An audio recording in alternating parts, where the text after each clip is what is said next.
Eu tenho certeza que você concorda comigo que o Orochimaru é um dos vilões mais icônicos de Naruto. Você lembra daquela cena em que Hiruzen Sarutobi invade um dos laboratórios do Orochimaru? O chão e as paredes estavam repletos de cadáveres, mesas de experimentos, pessoas sendo usadas como cobaias. Naquele momento, todo mundo entendeu uma coisa: o Orochimaru não era simplesmente um ninja que queria aprender todos os jutsus. Ele era um cientista disposto a ultrapassar qualquer limite. Para Orochimaru, não existe ética, moral e nem inocentes. Se um experimento aumentasse suas chances de alcançar a imortalidade ou aprender um novo poder, Orochimaru faria, mesmo que centenas de pessoas tivessem que ser desvividas no processo. E hoje, Genizada, eu quero relembrar justamente isso, alguns dos experimentos mais cruéis de toda a história de Orochimaru, porque com Boruto humanizando um pouco o personagem, muita gente esqueceu o tamanho das atrocidades que Orochimaru já cometeu. Antes de começarmos, é importante entender a mente do Orochimaru. Diferente do Madara que queria paz ou do Obito que queria reencontrar a Rin,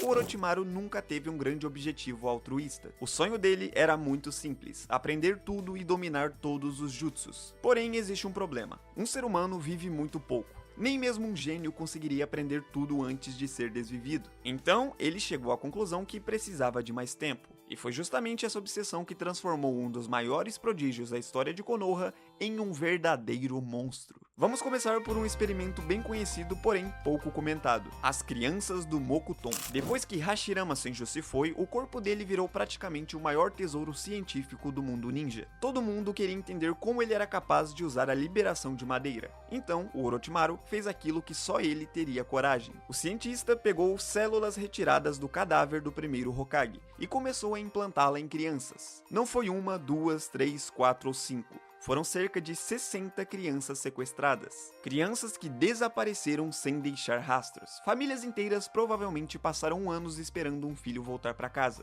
Enquanto isso, esses meninos e meninas estavam presos em laboratórios servindo como cobaias. O resultado foi um desastre absoluto. Praticamente todas foram desvividas, com exceção de uma. Esse era Yamato, na época chamado de Tenzo. Ele foi o único sobrevivente. O único corpo capaz de aceitar as células do Hashirama sem simplesmente partir dessa para melhor. No anime, descobrimos que Danzo Shimura também fazia parte desse projeto, o que sinceramente não surpreende ninguém. Sempre que há algum crime de guerra em Naruto, Danzo está envolvido. O segundo experimento cruel de Orochimaru envolve um jutsu, a reencarnação do cadáver vivo. Mais especificamente, a parte de desenvolvimento dessa técnica. Muitos afirmam que esse seja o jutsu mais sombrio criado em toda a franquia Naruto, porque ele não simplesmente troca o corpo do usuário, ele destrói completamente a identidade da vítima. Orochimaru precisa de uma cobaia para realizar essa técnica. Quando ele realiza, a mente da pessoa é dominada. A consciência original não desaparece, ela continua existindo,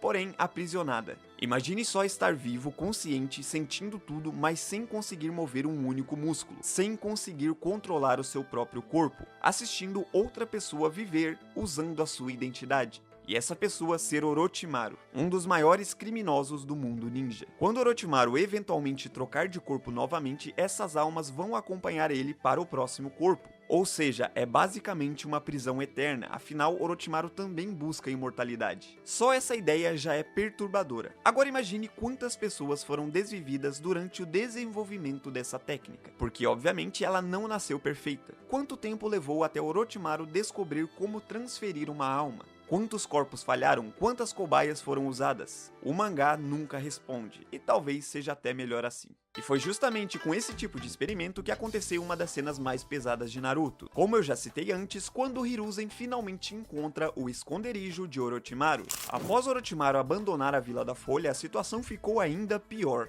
Agora ele não precisava se esconder igual antes, não existia fiscalização de Konoha, os Hokages, o Zanbu, pelo menos não convivendo com ele. Orochimaru podia fazer literalmente qualquer coisa e fez. Eventualmente descobrimos que Orochimaru mantinha vários esconderijos espalhados pelo mundo ninja, mas esses não eram laboratórios comuns, eram verdadeiras prisões. Centenas de pessoas passaram por aqueles locais, algumas eram sequestradas, outras acreditavam estar indo voluntariamente em busca de poder, mas no final todos acabavam como material de pesquisas, cobaias. Quando Sasuke invade alguns desses esconderijos, a gente percebe o tamanho da operação. Existiam celas, cobaias, experimentos diferentes acontecendo ao mesmo tempo. Era praticamente uma indústria de experimentação humana. Um de seus experimentos mais famosos é a Marca da Maldição. Muita gente enxerga a marca como apenas um power-up de poder. Porém, Orochimaru passou anos tentando desenvolver uma forma de aumentar artificialmente o poder das pessoas. E não é tão simples. Quase ninguém sobrevivia a esse processo. A maioria simplesmente era desvivida durante o processo, por não suportar. Alguns enlouqueciam, outros tinham o corpo completamente deformado. Os poucos sobreviventes recebiam um enorme aumento de poder,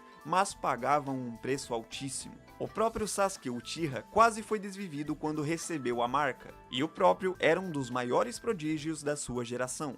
Agora, imagina o que aconteceria com ninjas comuns. Outro experimento extremamente cruel envolveu o clã Iburi. Essa parte é exclusiva do anime. O clã possuía uma habilidade rara. Eles tinham a capacidade de transformar o próprio corpo em fumaça. Parece um poder incrível, mas existe um problema. Muitos eram desvividos simplesmente se desfazendo no ar, assim como fumaça. Orochimaru aproveitou justamente o desespero do clã em relação à sua própria técnica. Ele prometeu salvação, mas no fim entregou experimentos cada vez mais brutais, levando à quase extinção do próprio clã Iburi. Um clã que também sofreu nas mentiras de Orochimaru foi o clã Fuma, também mostrado no anime. O clã Fuma estava praticamente destruído, sem recursos ou força. Orochimaru apareceu oferecendo uma oportunidade de recuperar a antiga glória do clã, e assim como foi com os Iburi, também era uma mentira. Os membros do clã passaram por experimentos e tiveram os corpos totalmente modificados. Alguns viraram criaturas completamente irreconhecíveis, perderam a própria humanidade, o corpo já não parecia humano. A maioria sequer conseguia controlar aquilo em que havia se transformado. Apenas por seus experimentos pessoais, Orochimaru tirou a humanidade de 2 clãs inteiros. Um detalhe interessante de se falar é que Orochimaru não fazia experimentos apenas porque precisava.